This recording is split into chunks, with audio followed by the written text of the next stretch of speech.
Welcome to Getting Real with John Natale. I'm your host today, guys, John Natale, for episode 100 of Getting Real. Holy cow. We've made it here, 100 episodes of Getting Real, a little over 2 years of the podcast, and we have made it here to episode 100, and today I have a special one for you. This episode is called How Do You Actually Make It in Real Estate? I'm going to be very introspective here over my 17, now basically almost 18-year career. 18 years ago is when I got licensed as a real estate agent.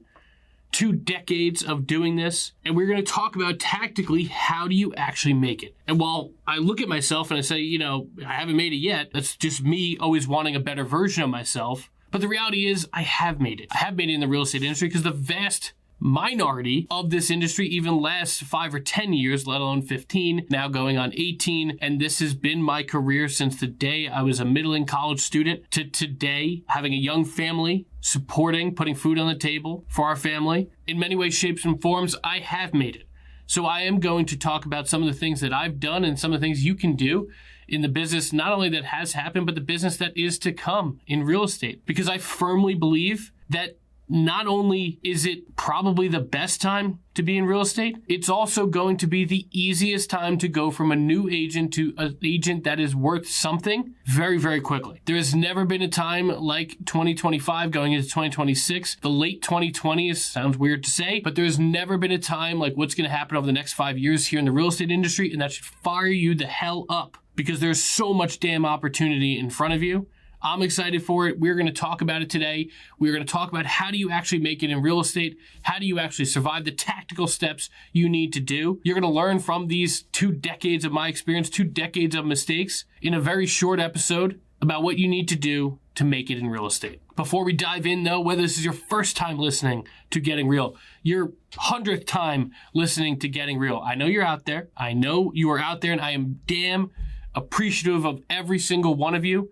But if you've been here since the beginning, you've been listening for 2 years, digesting and improving your business, man, I'm so excited for you. I genuinely hope that if you are here in the state of New Jersey or in the Sunshine State of Florida and you're looking for a dynamic real estate company to join, you at least have the conversation with me about what Natale can do for you. Our real estate company is dynamic. We have a 100% commission model for agents. We have all of the training, the support, the opportunity to grow your business. No franchise fees, no BS fees. We trim the fat for you and give you the best experience, especially at a 100% model. You get into all the coaching, everything that I do as a Natale agent. So if you're here in New Jersey, you're in Florida, absolutely, please book a call with me. There is a link below to discuss joining us at Natale. And if you're in one of the other 48 states that Natale is not open in just yet, we have an awesome coaching program that agents have been highly successful with. I'm an open book if you would like to reach out to me and ask, who do you coach? I'd like to speak to them. I can show you so many people that have gone from not necessarily nothing, but nothing in the real estate industry to seriously something, making a lot of money, living a great life. What we do works. The personal brands we help build, the businesses we help build, the lives we help improve. It all works, guys. So if you're looking to do this into 2026, now is one of the best times to get into a coaching program. Absolutely book a call with me. There is a link below to book with me. We have our brand new CRM coming out. It's available for all Natale agents. It's starting to become available for our agents in our coaching program across the country, and it will be out for rollout soon, nationwide, public. Our Maddie CRM is ready to go, guys. We will have a link coming soon about it. I'm just mentioning it here real quick. If you have any interest in it, all you have to do is send me a DM, send me a message on social media. You can email me at Natale, Natale, Realtors @gmail.com. If you have any questions about it or want to get an early look at it. The point of Maddie is to provide agents with the CRM they need at an extremely affordable price. All the capabilities of all the other big box CRMs that are owned by other real estate private equity and or your competition, but this one is not. Your data is your data, and I hope you give it a shot if you're looking for a new CRM. Now let's dive into episode 100. This is a massive one, guys. Again, I'm so damn appreciative that I'm even here right now filming this 100th episode with you, but let's talk about how do you actually make it. And I look at this kind of like the spindles of a chair. You need 4 to hold up a chair.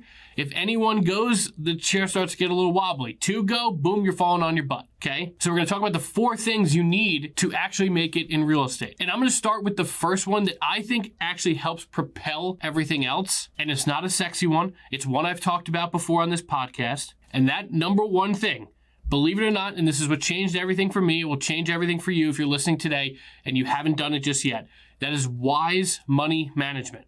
It is not a sexy topic to talk about in real estate. A lot of people see the high checks, high commissions, they chase the money. You lift up your lifestyle with whatever your income is. It happens to a lot of people. I will tell you, if you want to honestly make it in real estate, one of the smartest and best things you can do is develop your money management skills. I have quite a few podcast episodes about it. Some of them are very early on, but the advice is still extremely sound. I tell people this all the time. I am not Dave Ramsey religious disciple. However, when I changed everything in my real estate business is when I actually sat down and got on a budget, not only personally in my life, that was extremely, extremely important because if you narrow in your expenses and what you need to survive, the more money can go in your business, but also my business expenses. What was I spending money on that was a complete waste? What was I not investing enough in to make an impact for my business? This is crucially one of the most important things because if you are either very good at investing your money, saving your money, and have good, wise money management skills, the rest of what I'm going to talk about gets a hell of a lot easier. If you spend more money than you ever make, even if you're making $500,000, but your personal expenditures are 50 grand a month, you are still not making any money in real estate. You are spending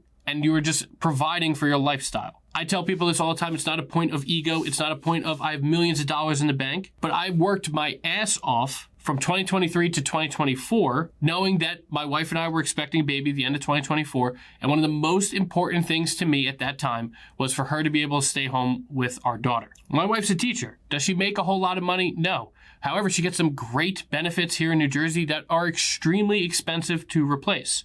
So for me, working extremely hard on some of these other things and having wise money management, able to save up the money we needed as an investment for my wife to be able to stay home. And we were able to accomplish that. And we're able to sit here today and say, at least if I never made another dollar, which is crazy to say, but if I never made another dollar, we'd probably be okay for the next 2.5 years. Paying our mortgage, paying our bills, paying our groceries, everything that we would need to do to live our life for the next 2.5, maybe even 3 years if we really snuck by. If I never made another dollar. That is what wise money management skills will get you. Now I'm able to do a lot more because there isn't this burden behind me, either debt, things financed. The only debt we have is our mortgage. And compared to what the house is worth now, it's honestly very minimal. And having wise money management skills has got us in a position where we can do and invest our time, our energy, our money into different things. So getting on a budget, extremely important. Spending less than you earn. So that means when you get a commission check, again, 20-30% of it should go to taxes. 15% should go to retirement. 10% should go back into your business, whether it's marketing, whether it's coaching, whether it's something to get you to the next level. And then the rest is for you to live on. Most people get a commission check and they spend it. I can't tell you the amount of real estate agents I talk to that are behind on their taxes. I'm not here to shame you. If that's you, that's okay. Improve it. Get on a budget. One of the hardest and most ridiculously easy at the same time exercises to do is actually just look at how much money you spend. Pull up your bank statement at the end of the month and say, okay, honey, we're going to sit down. We are going to come up with a budget for next month. We're going to look at, because we don't really know, how much we spent on all these different things. We're going to list them out and then we're probably going to cut a few. And at the same time, we're going to look at, okay, this is what it actually costs us to survive every single month. One of the most important things you can do. Having a strong investment strategy built around it. Having a very sound tax strategy for yourself and your business. That's one of the most important things to me. This is how you start to make it in real estate. What is the second most important thing in real estate if you want to make it? Lead generation. Now, we are in one of the most beautiful times in real estate. If you were to talk to me and I was filming this podcast 10 years ago, which is probably when I should have started it, 10 years ago, I would have told you, very simply, you have a few options. You could pick up the phone, you could knock on the door, you could go do open houses. But nowadays, there's so many different opportunities to get business. And there's so many ways to get business fast. Where even if I told you in 2018, 2019 to do social media to get real estate business, it was not the same. Again, in 2018, 2019, even into 2020, the majority of your social media following was whoever was actually following you. And it was very hard to grow that organically without either paying for followers or doing a mass following effort where people follow you back and all that ridiculousness. There's people I coach starting out in 2025 that started their profiles brand new and already have tens of thousands of followers and have an insane amount of business from social media. It didn't take them years. Most of them were already getting business in the early spring and just exploded as the year has gone on. That didn't exist 10, 15 years ago. But lead generation built around at least one thing that drives your business, but you need other things as well. If your business wholly comes from your sphere, like you do not do anything else, you just kind of wait for the phone to ring, you are going to have some good years, especially as you go on. You've been doing this 10, 15 years like I have. Your sphere calls you at least several times a year. And some years they call you a lot. And you can have some great, great years in there. But in terms of having a consistent business, how you actually make it in real estate is not just relying on your sphere. That should be part of your business. Running community events, running events for your sphere, all these different things, your past client events, all that stuff will help you grow it, certainly. But making that your only lead source could lead to trouble as time goes on. You'll have some hard years in there, and that's just the God's honest truth. So being proactive about lead gen is what I'm huge on. And so many things work. You can pick up the phone still. You can still host open houses. Right before I hopped into this, one of my coaching clients, she did an open house at a $1 million property for another agent in her office, and she got a listing appointment from a neighbor in the community. Open houses still work, guys. So open houses still bring business. You can go and network with other business professionals, community events, social media, especially in today's world. I'm obviously huge on it. I think there's no quicker ticket to going from nothing to something in real estate than social media, especially if you do it properly and do it well. There are so many avenues. There's paid leads. I'm not huge on funding the competition, especially like Zillow, but I do know agents who are successful with it. I'm not huge on spending a huge amount of money in the chance that you can sell houses, especially as a new agent. Probably not the best way to make it. But if you've been doing a real estate for a few years and you are just into your sphere and you want to take some money to invest in it, paid leads, whether it's Facebook and Instagram and other types of social media and online leads, is possible through some of the portals like homes.com, Zillow, realtor.com is possible. There's pay at closing. There's tons of different opportunities there. But here's the most important thing. You need to have one that a good amount of your business comes from, and then at least 2 or 3 others right underneath it that also drive business. You cannot just rely on one thing. And here's the perfect example of why. One of the most popular things going into the COVID market was prospecting. And I actually kind of fell prey a little bit to this, but I also had a huge business from my sphere from doing real estate for so long. But if I was a brand new agent in 2018 and I got into the business and all I did was pick up the phone and call, pick up the phone and call, pick up the phone and call, I called FSBOs and expireds. And then the COVID market came in New Jersey, just for an example, and expireds disappeared overnight because no houses really sat on the market long enough to even expire. And if they did, it was because they were so dramatically overpriced. Secondly, FSBOs dried up dramatically because FSBOs, even when they put their house up for sale, even though it was just on Zillow, they sold typically because the market was so damn hot. Did they sell for as much money as they possibly could? No, but they did sell, and it's off the market, and then you can't obviously sell it. So if your business was 100% the only thing you did, because you didn't have your sphere built out, you didn't do community events, you didn't do social media, you didn't do networking, you never did an open house, your business dries up pretty quickly. Same thing with paid leads. What if, someone does a lot of their business through a Zillow Flex program where they're giving up right now 40% of the commission. That didn't start at 40, that started at 30. And 35, then 40, and honestly, in the last year or so. What are you going to do if they say, well, now we want 60? Well, now we want 70. You could absolutely say no, but if 100% of your business is coming from it, you now just dried up your entire well, and that's what I have a problem with. So lead gen needs to be built around several different things, 1 feature and 2 sub-features. The number 3 thing, you really can't teach this, but it is so damn important, is to actually be a good human being. I know that sounds silly. But if you are actually fair to people, if you actually treat people right, if you actually say, yeah, I know I could personally gain from this, but you know what? It's not in their best interest. If you're actually that type of person, man, you will make an impact on obviously on your business, but also in the clients that you work with, their lives. There is no discount for being a good human being. And if you have wise money management, you have consistent leads and opportunity for business, and you now pair that with being a good human being, a nice person who treats people right, treats people fairly, you will start to make it in the real estate industry.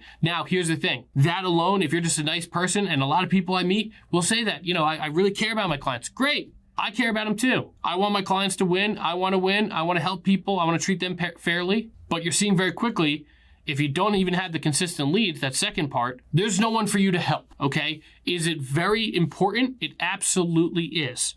It is part of the chair that holds up your business and lets you actually make it here in the industry. But it is not the only requirement. And I meet so many nice people. I really, in all my years, when I worked at a big franchise brokerage, how many agents came in? They were so damn nice. They were nice to me. They were nice if they held an open house at one of my listings. They were nice if they helped me out with some showings. They were very nice and good human beings. And that is one of the requirements, I think, to make this long term. But it is not the only thing you can be in order to get business. If you're just a nice person and you have friends, you may do okay. But if you're crappy with your money and you also don't have consistent leads, you never even get the chance to show it. Never even get the chance to show it. But the reason it helps you long-term in the real estate business is I'm looking at this now from doing it for the almost 2 decades. You win because of who you are. Again, if you are a good human being, more of your clients that have used you in the past are going to refer you because you created a great experience for them. Good human beings create better experiences. And when you create a great experience for a client and you're a nice human being, you treat people fairly, you help them win, they are going to refer you so your business is able to grow. And then within the industry, because you do treat people fairly, you don't screw them over, you do pick up the phone if you had a multiple offer situation and call the buyer's agents that did just lose out and say, you know what, I wish things were differently, however, you didn't get this one. When you treat people fairly and treat people with respect within the industry, people do that back to you. Does that mean I never get in a tiff or an argument or feel frustrated by another agent in the industry? Absolutely not. But it does mean amongst my peers, and now when agents are at our brokerage, they get held to a certain standard and a certain level of respect because they are with Natale and they are with John Natale. And that matters. That matters a hell of a lot to people. So being a good human being versus the other side, where if you're a crappy human being, you treat people like crap, trust me, you get soaked out of this industry pretty damn fast. And now you may say, I hate so-and-so agent, never want to deal with them, but they do so much business, and maybe they do. Maybe they do. There's always going to be outliers. And there's going to be people that are crappy human beings that still have good lead gen, are somewhat sound with their money, and they're able to make it in the real estate industry. That's always going to happen. That's with any business. Do you think every pizzeria owner is a nice person? Do you think everyone that owns a retail store and a boutique is the greatest human being ever? No. But the ones who are nice human beings, good human beings, treat people fairly, treat people with respect, have a much better return rate on actually making it in their industry. And that's super important for you to hear in real estate. And the fourth part of that chair to hold up for you to actually make it in real estate is for you to continually grow. I can't stress this enough when I look over the last 2 decades. When I first started in real estate, do you know how I got business? Do you know what my money management skills were?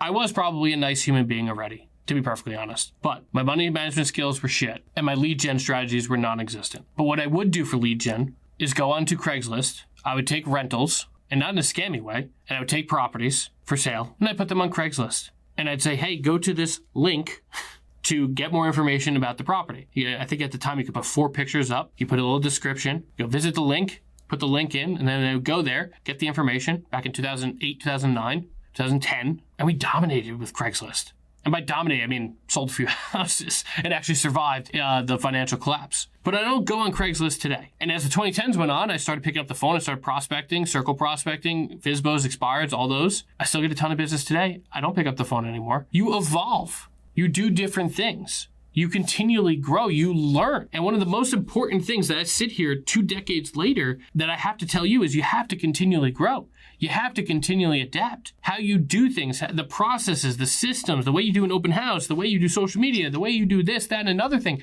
has to change over time. Could you have something content-wise that's working for you that you do over and over again? Absolutely. But at a certain point, you do have to change. You do have to adapt. You have to find what's next. And if you're not continually growing, if you're not continually learning, if you're not listening to podcasts, if you're not reading books, you're not investing in yourself. So many of us fail at investing in ourselves. We want the best for our family. We want the best for our kids, our spouse, our parents. However, we nowhere near invest enough into ourselves. And if you started working on growing, if this is something you haven't done just yet, picking up books, listening to podcasts, hopefully like this one, but there's other great ones out there, and continually learning, hiring a coach, bringing a mentor into your business, reaching out to the team leader in your market, saying, hey, I have a few questions. You have no idea how many people who have made it in real estate have no issue grabbing a hand and bringing them with you. I talk about this probably not enough, but one of my biggest driving motivators right now where I am in my life is because the whole financial side is set, is bringing people with me. Again, I could sell so much real estate individually just from my personal brand. If you've seen my Jersey John brand on social media, you could see the type of reaction and the amount of leads that come in from it. It is insane. And if I wanted to just be an individual or just not even a solo agent, just that was my focus. I wasn't here filming my podcast. I wasn't worrying about any other content. I wasn't worrying about any other states we're trying to open our real estate company. I was solely looking to sell real estate. It would be mind-numbing. But here's what I would love instead. I would love the 10 or so agents that call Natale home here in New Jersey and the handful down in Florida to succeed with me. And what I mean by that is bringing some of that business that comes in, and rather than saying, hey, John has to control every aspect of it, we are going to create a great system, which is what we spent all of 2025 doing, in which they come in and then they get to someone else, and not in a bait and switch type of way, but we work together. This is someone you can trust. That person's able to provide for their life. I'm able to provide for my family, and the client gets a winning experience by getting all of that wisdom, all that guidance, all that customer service, everything, that experience is all detailed and curtailed for them. That's growth for me. But if someone ever DM'd me and asked and said, hey, I have some questions, I'm never going to be the one that says, no, absolutely not. And most people that are good human beings that have made it in real estate are not going to do that either. So if you need to find something out, now, should you abuse people for their time? No. But a quick question here and there, you take someone to lunch.